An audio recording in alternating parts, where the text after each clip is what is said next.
We are back in Utah for day 10 of Utah versus Kouri Richins. This trial has just felt unexpectedly long. Where did we leave off? Well, a lot of you asked over the weekend, like, where is court? No court on Friday. Remember, they had a day off. This trial was supposed to run Monday through Thursday.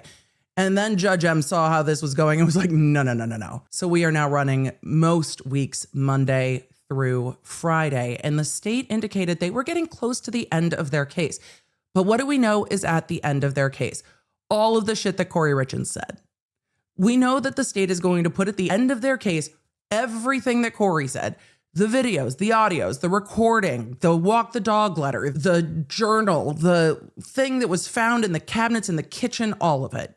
And we also know that we need to see the business partner, Cody Wright, because we heard about Cody Wright on Thursday before the break. And the state, the prosecution, was redacting a video from the night of March 5th. So maybe that's something we will see today as well, because they were blurring the children's faces. So that's what I expect we will see the beginning of today. I don't know if they will get through the rest of their case, but the state told the judge at the end of last week that they only had a few more witnesses. So they might be done Monday, Tuesday this week, and then we'll go from there. Okay, ready? Run. Okay, I'm getting that free. Cheers, boys. Cheers. Yeah, come back in the corner with us. There we go. Richard. Yep.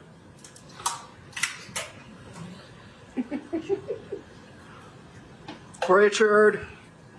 Look, Chachi's still going. Ron, take that all sexy out of here. Oh! you are an Afghanistan warrior. You are an Afghanistan warrior. Are you generally familiar with Kouri Richins Realty? Generally familiar. Ooh. Did there come a time when C&E assisted Kouri You could Richins? hear that change. Yes. How did that come about? Eric called me, was distraught. I said that some things had happened in their home that. Object to hearsay. Sustained. Please rephrase. Without saying anything that Eric told you, how did C&E assist Kouri Richins' business? There was a loan that was needed to be had for that business that was asked for, where C&E would provide the funds to fund a project, and C&E did provide those funds. Was that a loan rather than an investment? Ooh. It was a loan. Was it in extraordinary circumstances that She disagrees. caused C&E to loan Kouri Richins money? There was a need for that loan. There was a need for that money to make sure that financial things were going to happen for reimbursement. This is going to come up in cross. Was that related to a Kouri Richins Realty project on Franson Lane? Yes. And was that in October of 2020? Yes. I believe so. And was that approximately $200,000? Approximately. Other than allergy medication, have you ever seen Eric use over-the-counter drugs? No. Have you ever seen Eric use prescription drugs? No. Have you ever seen Eric use illicit drugs? I have never seen him use illicit drug. Sir, do you recall receiving a phone call from Eric at approximately 2 p.m. on Valentine's Day, 2022? Yes.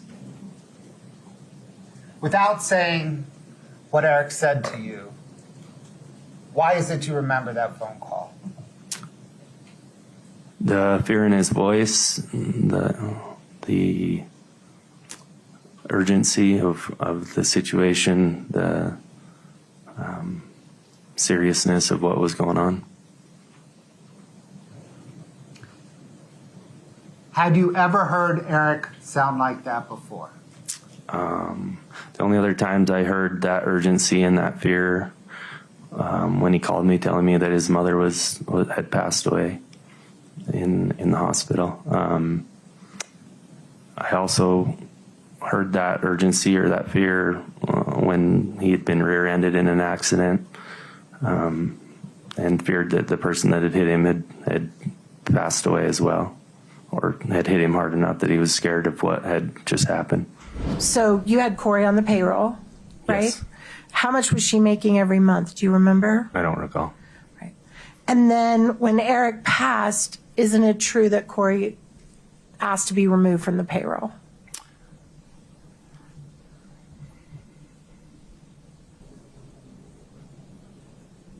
I do not believe she asked to be removed from the payroll. We continued to pay her for some time after he passed. Like a week? I recall it being longer than a week. How long do you recall it being? A couple of months. Okay. So when Mr. Bloodworth asked you the question if you had ever seen Eric use drugs, your answer was no, correct? You're correct. But you have knowledge that he did. People have told me that. Objection. I'll leave it. Here's But it's out. What do you want me to do now, Mr. Bloodworth? is out. What have people told you? You can follow up. You mentioned that you and Eric used to go hunting together.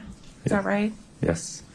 At some point, did you provide information to hunting law enforcement officials about violations that Eric had done when he was hunting?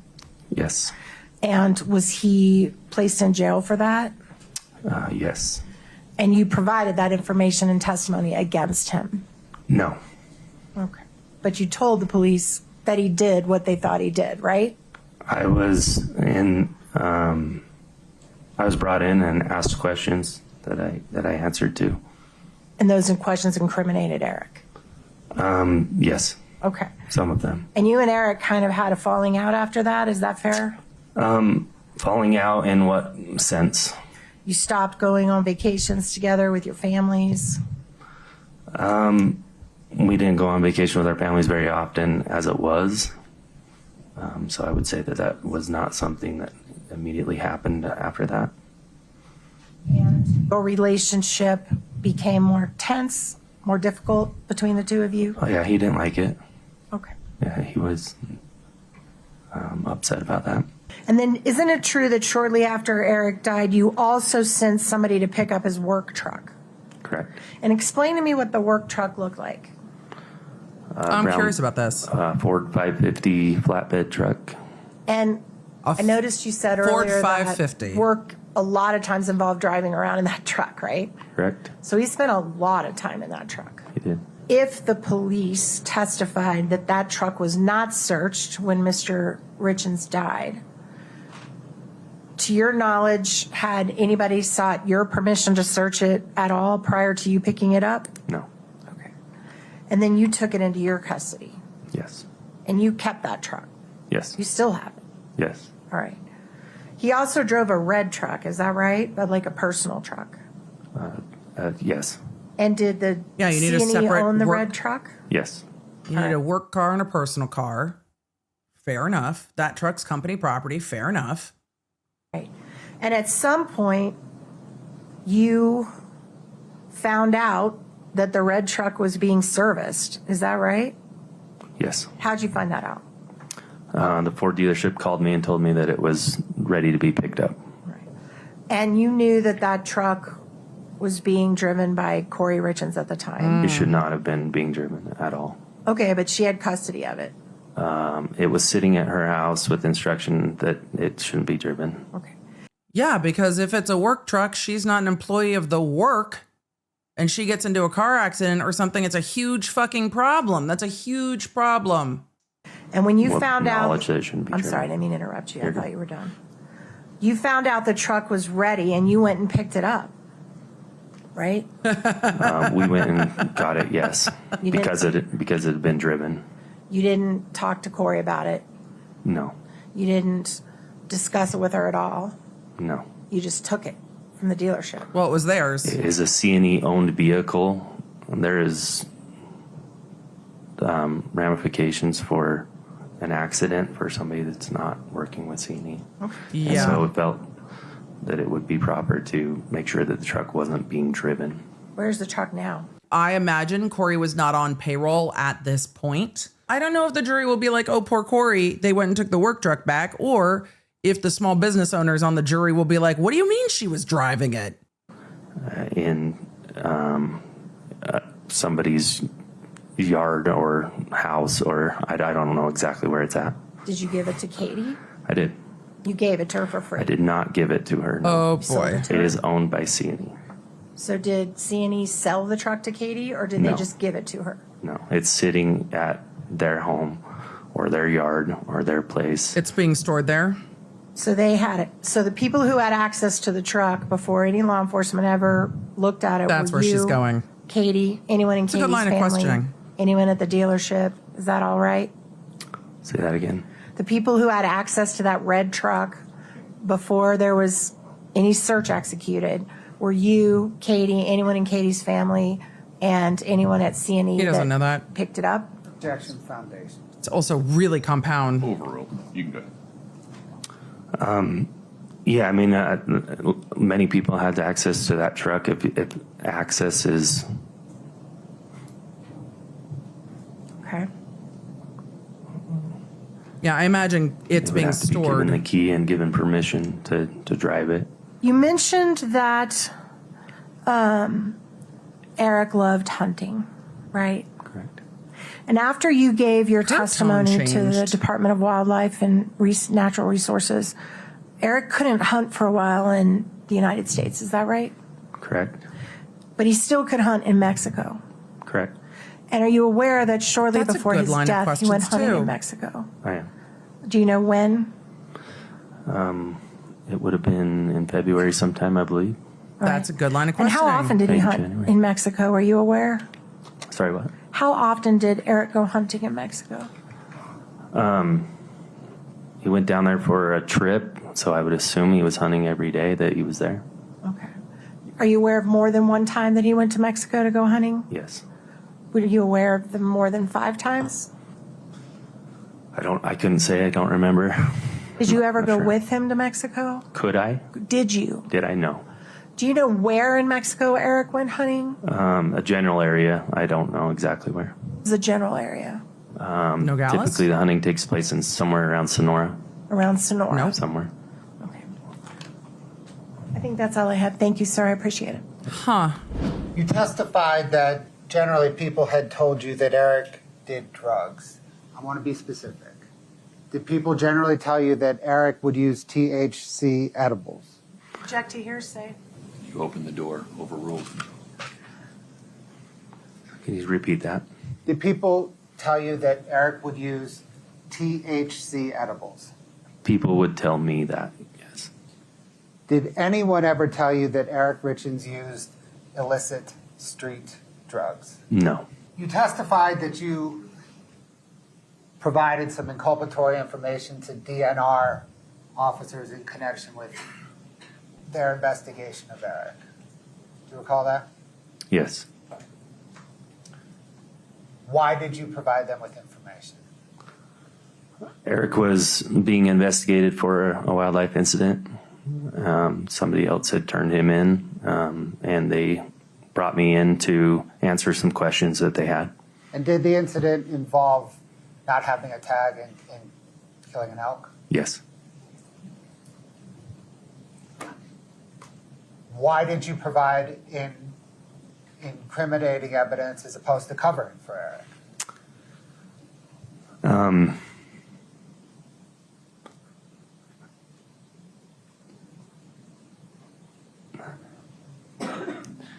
Eric knew what he had done wasn't right. And he was okay to be a big boy and take care of his own stuff. And I was okay to be honest and tell them the truth and allow him to do what he needed to do on his end. Is that hard for you to do? It was extremely hard. I knew what those ramifications were going to be. But did you do it because it was the right thing to do? I did. So the part that we're seeking to examine the witness, and we submit that the state has opened the door by asking the question, has anyone ever told you Eric used illicit drugs? And his answer was no. In this testimony at the preliminary, page 16 line, beginning at line 15, and were you aware that in high school Eric had an addiction to pain pills? Answer, I did know that he participated in pain pill taking for sure. Question, you did? Answer, yes. And do you know what his pill of choice was that he was addicted to back then? Answer, I believe in high school we called them Red Devils. You ruled that I had opened the door. You allowed him to elicit what would typically be hearsay evidence because I had opened the door. One point. Now it's in. Now this witness has said on the stand, no one's ever told him that Eric used illicit drugs, and that is not true. Illicit street drugs. Please be precise. That's what these are. He's claiming. Well, we don't know one way or the other. Would you like? Oh, the please be precise is glorious. Please be precise.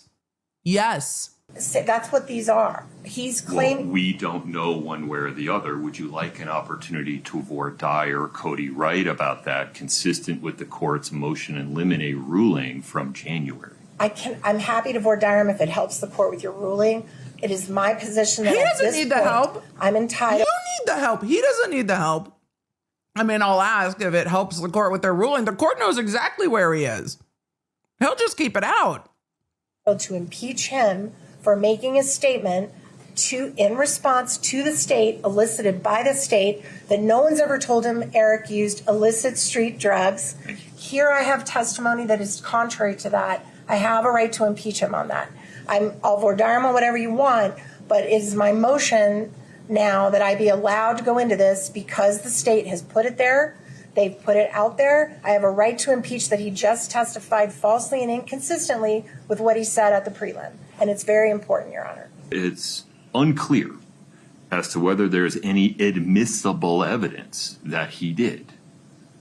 So, Ms. Nestor, I think the correct course forward, based upon where we are right now, is to allow you to voir dire Cody Wright regarding his knowledge of the topic that he discussed at the preliminary hearing. Was it your understanding in high school when you knew about this that Mr. Richins was using his own prescription for pain pills or someone else's? I learned about this later on in life, not in high school. Okay, and what did you learn? And I learned that he had taken pain pills in high school. That's what I had been told. Without a prescription? He doesn't fucking know. I didn't get asked if there was a prescription or not. I don't know. Bloodworth is still popping up and and then down. I think you said in the prelim that you thought they were called Red Devils. Is that right? That's what I was told. And did you know what Red Devils? Later on in life. What did you know what Red Devils were? I learned later on what those were. Yes. What are those? I believe it's Sudafed. Oh, it's Sudafed. I think. I'm not a drug person. I'm sorry. Nothing in his prior preliminary hearing testimony or during his voir dire outside the presence of the jury on the stand is admissible evidence contrary to his sworn testimony on the stand in front of the jury. His prior reference to Red Devils, he's now clarified as Sudafed, which is not pain pills to begin with. Moreover, he doesn't have any admissible testimony that Eric Richins used illicit drugs of any kind. This is hearsay. It is speculation. It's not admissible. We went on a full adventure with witness Cody Wright about whether or not he would be impeached. The court and the defense are not seeing eye to eye because the defense has continued to modify the form of the question that was asked to try to wedge in impeachment. At least that's my perspective. And the prosecution had very narrowly parsed the questions. But the defense, by intention, accident, inartful question, had opened the door regarding what Cody Wright knew or was told about Eric doing any type of illicit drugs in high school. Y'all are like, Emily, it's high school. I know. But they are trying to raise doubt in this case. And if Eric Richins is using pills frequently, which I think the liver results from his autopsy belie, but That's neither here nor there at the moment. They have evidence from this witness that shortly before his death, he was down in Mexico hunting. We know that Kouri Richins wanted to make a connection between Eric having fentanyl in his system and him getting it from Mexico. We're in full blame Mexico mode at the moment, it seems, and then blame Eric for having a pill problem. The defense argued during that, look, if Eric has a pill problem, then Kouri's innocent. We'll see how that plays out for the defense. But what they want to ask this witness is about whether they knew that Eric Richins was popping pills or doing drugs or doing illicit drugs in high school. So the defense asked a question that kind of let the shit out of the horse on hearsay. The prosecution was allowed to follow up on it by asking, did anyone tell you that Eric Richins was doing illicit street drugs in high school? He's like, no. And so the defense wants to impeach him on that by saying that he knew Eric Richins in high school. He had been told that people were doing something called Red Devils, which he thought ended up being essentially Sudafed. And the defense is like, could it have been pseudoephedrine? And I'm like, aren't those the same? But anyway, and then said that he had heard that Eric popped pills, but he didn't know if the pills are talking about like pain pills for having knee and back pain, or if they were the Red Devil with pseudoephedrine, because everybody was giving them funny nicknames to seem like they were hard in the early 2000s in Utah. Sure. And then the defense is like, but we have an expert that's going to say that Red Devils during that period of time were PCP. Okay, ma'am, let's all take a breath. So the defense continued to argue that their client was being denied a fair trial by not being allowed to impeach this witness, and not being allowed to impeach him because this witness is changing his story. However, the questions that are being asked are not the same. And so it's not impeachment because it's not different answers to the same question. It is carefully crafted questions and narrowly parsed answers, but it's not the same. And so now the defense is fighting with the judge that this is dead bang on impeachment. The court is saying these are not the same questions, so it's not impeachment because it's not a different answer on the same question. The defense asked to strike the testimony of the witness. The court has said no, but gave the prosecution an opportunity to decide if that's what they want to do. And the prosecution is like, nah, we're going with the court's ruling. We're good. There has been much conference in all of this to get to the answer that the witness being questioned is not going to be allowed to be questioned. And some of this goes back to the pretrial motions because this was all argued over during the sealed motion in limine hearings. The defense was trying to shift that the prosecution opened the door, but the prosecution was trying to follow up on the defense opening the door. And then the defense tried to take the door that they opened, the prosecution's question following up them opening the door, and say, look, the door is open, and open it more. And the court's like, we're not doing that. So we are almost done with this witness, I hope. 828 is an exhibit that shows the question signature at the top, taken from the true stage document. Okay. And the Q stands for question. 3 is the series of documents. Page is page 2, and A is the first signature used on that document. The signatures, the 10 signatures below, are samples taken from the known signatures that I received and initials to compare. Again, K stands for known. 1 stands for the group of documents. P stands for the page, so page 2, and again, A is the first signature. So they know where all these things are coming from. 849 is all the Ks, and this particular one is from the first tab? Correct. I see. Okay. My conclusion was that there was no evidence that Eric authored this signature, Okay. and that he probably did not, and that it appeared to be a simulated forgery written by somebody who was familiar, had access to his writing in an attempt to copy, draw, or duplicate his signature and try and pass it off as a genuine signature of Eric. You have no knowledge, and you weren't given any information to suggest one way or another whether Kouri had permission to sign her husband's name to that. Correct. So you don't know that. I was not asked that, and that was not part of the examination. Talk about if it's a simulated forgery, people give up their own way they write to try to write like someone else, right? Yes. What about people who are intoxicated or under the influence of drugs or alcohol? Does their signature Good question. There are a number of factors that can affect how a person writes. Drugs and alcohol can change it. In some cases, I've seen where alcohol makes somebody more exaggerated. It can other things that can affect writing is stress, the writing surface, the writing instrument that they use, Right. Chronic pain, medications that they may be taking. There's a lot of factors associated. THC, being stoned? Haven't done specific studies in those, but anything that can affect motor skill could potentially alter how a person writes, but it won't change their characteristics or habits. Okay, thank you. That's all I have. So at the lunch break, we have been through 2 witnesses and a lot of legal argument on the record outside the presence of the jury and of voir dire, and all the rest of it. So we have quite a lot that went on today, but we ended with Mr. Throckmorton, the handwriting analysis, to talk about the document that got life insurance on Eric Richins and Kouri Richins for February of 2022, just about a month before Eric Richins passed. So the defense went after the person, the science, the findings, and then the question that I thought we would just get at the beginning is, but you don't know if Kouri asked Eric to just sign this and that's just what they agreed to do. It felt like the prosecution was zooming towards the end of the prosecution's case in chief, and then today got so perilously slowed down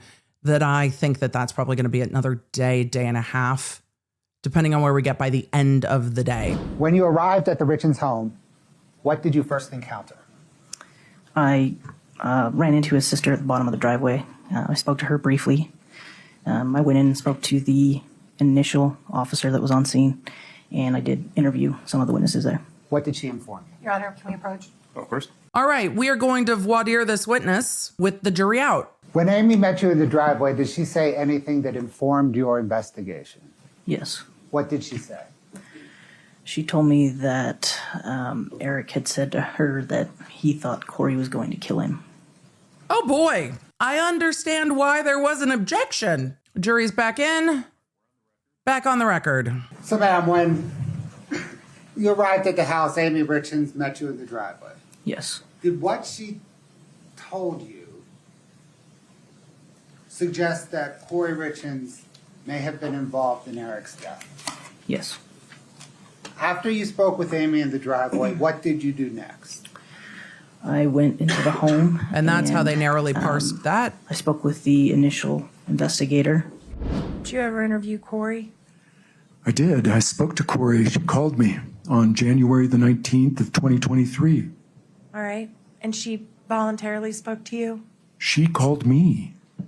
and talked to you voluntarily? She did. And I stopped her. I told her it would be inappropriate and unethical for me to continue the conversation outside the presence of her lawyer.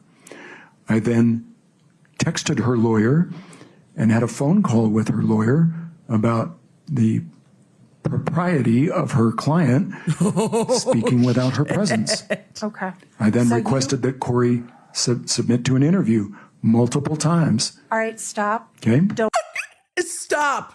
Collaborate and listen. I was back with what the fuck? She called me. I called her lawyers and was like, why is your girl calling me? I then requested that Kouri submit to an interview multiple times. All right, stop. Okay? Don't reveal what anyone else said to you. Okay.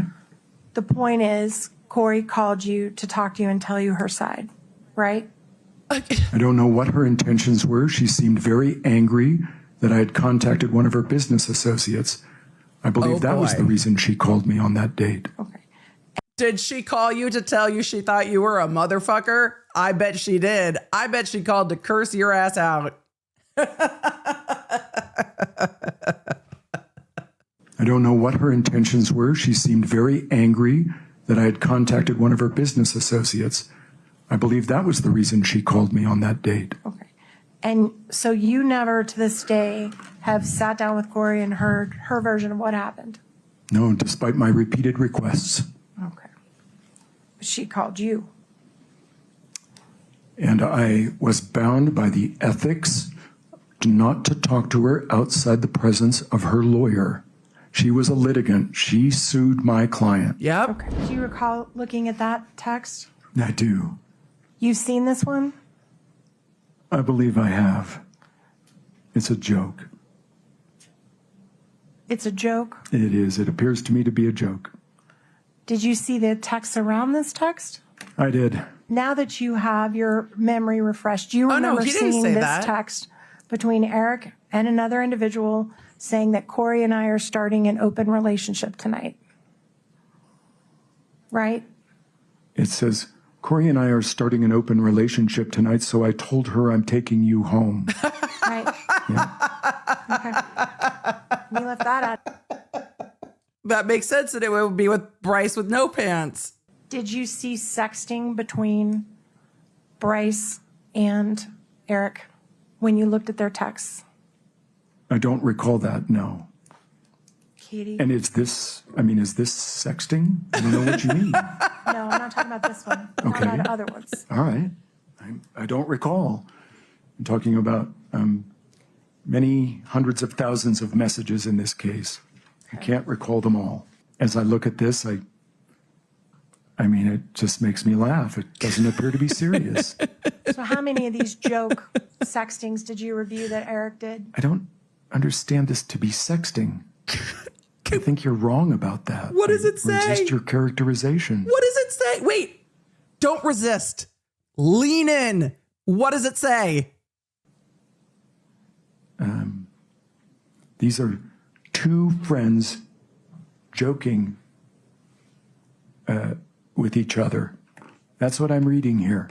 And they did that all the time, I don't know. hundreds of times. If I had the records, and then I could answer your question, but I don't remember all of these messages. And yeah, this is a joke. Did you review all of the texts between Bryce and Eric? I think at one time I would have gone through every single text message that was available to me on Eric's cloned phone. So do I recall it? Well, What are the I texts? recall that it was a bit mind-numbing. There was a lot there. Nothing particularly stuck out in my mind or memory about those messages. Did they repeatedly talk about Was he looking at the messages going, having sex acts together? I don't recall. Did they repeatedly talk about oral sex together? I don't. ma'am, if you are really trying to go after the victim to make fetch like this happen over jokes with his friends, I am going to lose my fucking mind. I mean, I recall that it was a bit mind-numbing. There was a lot there. Nothing particularly stuck out in my mind or memory about those messages. Did they repeatedly talk about having sex acts together? I don't recall. Did they repeatedly talk about oral sex together? I don't recall. Did they? Ma'am, are they texting each other blow me? Like, what are we talking about? They talk about anal sex together? Also, don't recall. But He's you read laughing them at all. her. I'm sure that I did. And it's all joking. Knowing what I know about Bryce and Eric, yeah, that's how I interpret it. So you do remember reading things of this nature and you interpreted it all as joking? No, as I sit here today, I interpret it that way. I would have interpreted it that way back at my original reading of it. That doesn't mean I recall it. It means I have an opinion about what I thought then. That's different. And what did you think then? They were joking? No. What I think now is that this was a joke. I do not have a recollection of this at the time that I first read it. He's like, but I think I would have thought the same thing. If I had a recollection of that time, I'm sure it would be the same as it is today. I would have thought the same And if there thing. were these tens of 20s of 50s of these types of emails, all of them would be jokes? Foundation. Sustained. Relevance at this That's point. That's all I have, Your Honor. We're done with day 10. And it seems that we are getting close to the end of the state's case, which makes me wonder, I don't think they're going to call Bryce. Maybe the defense is going to call Bryce. But I think O'Driscoll is their next witness. And O'Driscoll is going to be bringing in all of the shit that Kouri had to say.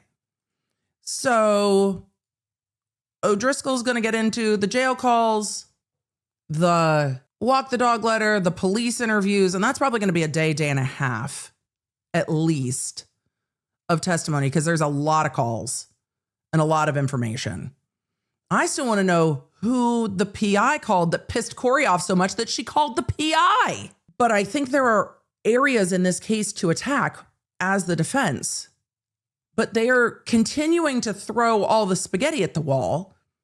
There are things that are just so off-putting or so misrepresented that it's hard to follow the through line on the good points that they're making. I bet at the end of the day, the defense is going to wish they had a take CV backseat if they have sorted out that that is a joke.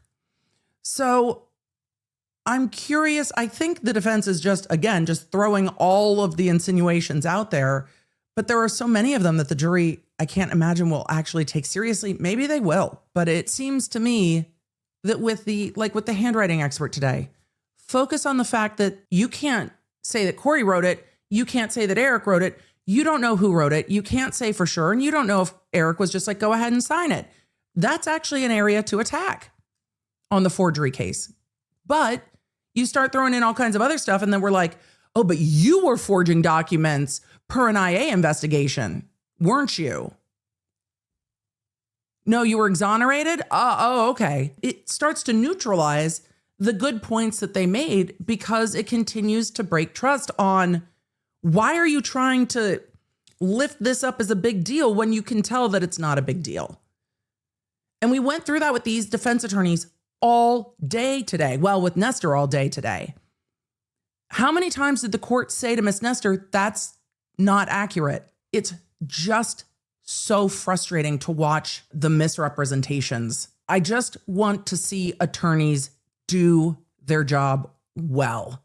And the misrepresentations of all of it makes it really hard to follow where the defense is going earnestly because the trust has been completely broken. And coming in, the defense for a lot of jurors is already going to have kind of an uphill battle with some jurors.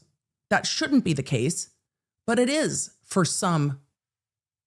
And so when you already have some jurors that you're on an uphill climb with, breaking trust with them with things like that is not going to go well.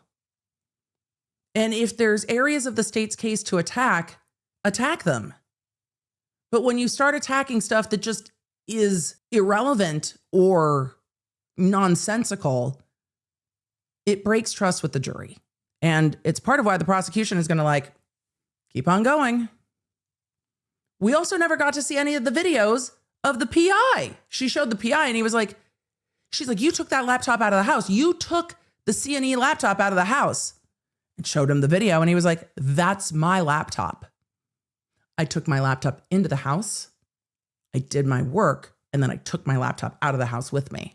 It is just really frustrating because everything is a misrepresentation, it feels like. And everything has gotten so twisted, you just can't find the good points. And when we see the good points in cross, I'm like, that's a good point. Double down on that. And then we're off to something else that's wild. It's hard to follow. It's frustrating. And it is not a style I prefer. Thanks for joining me. If you enjoyed this episode and don't want to miss updates on your favorite cases, you're going to need the LawNerd app at lawnerd.com. That way you can stay in the loop on the cases that matter most to you. And you never know when you're going to catch feelings for a new case. So make sure you get it for free on iOS and Android. Thank you for being here. And thank you for being a Law Nerd.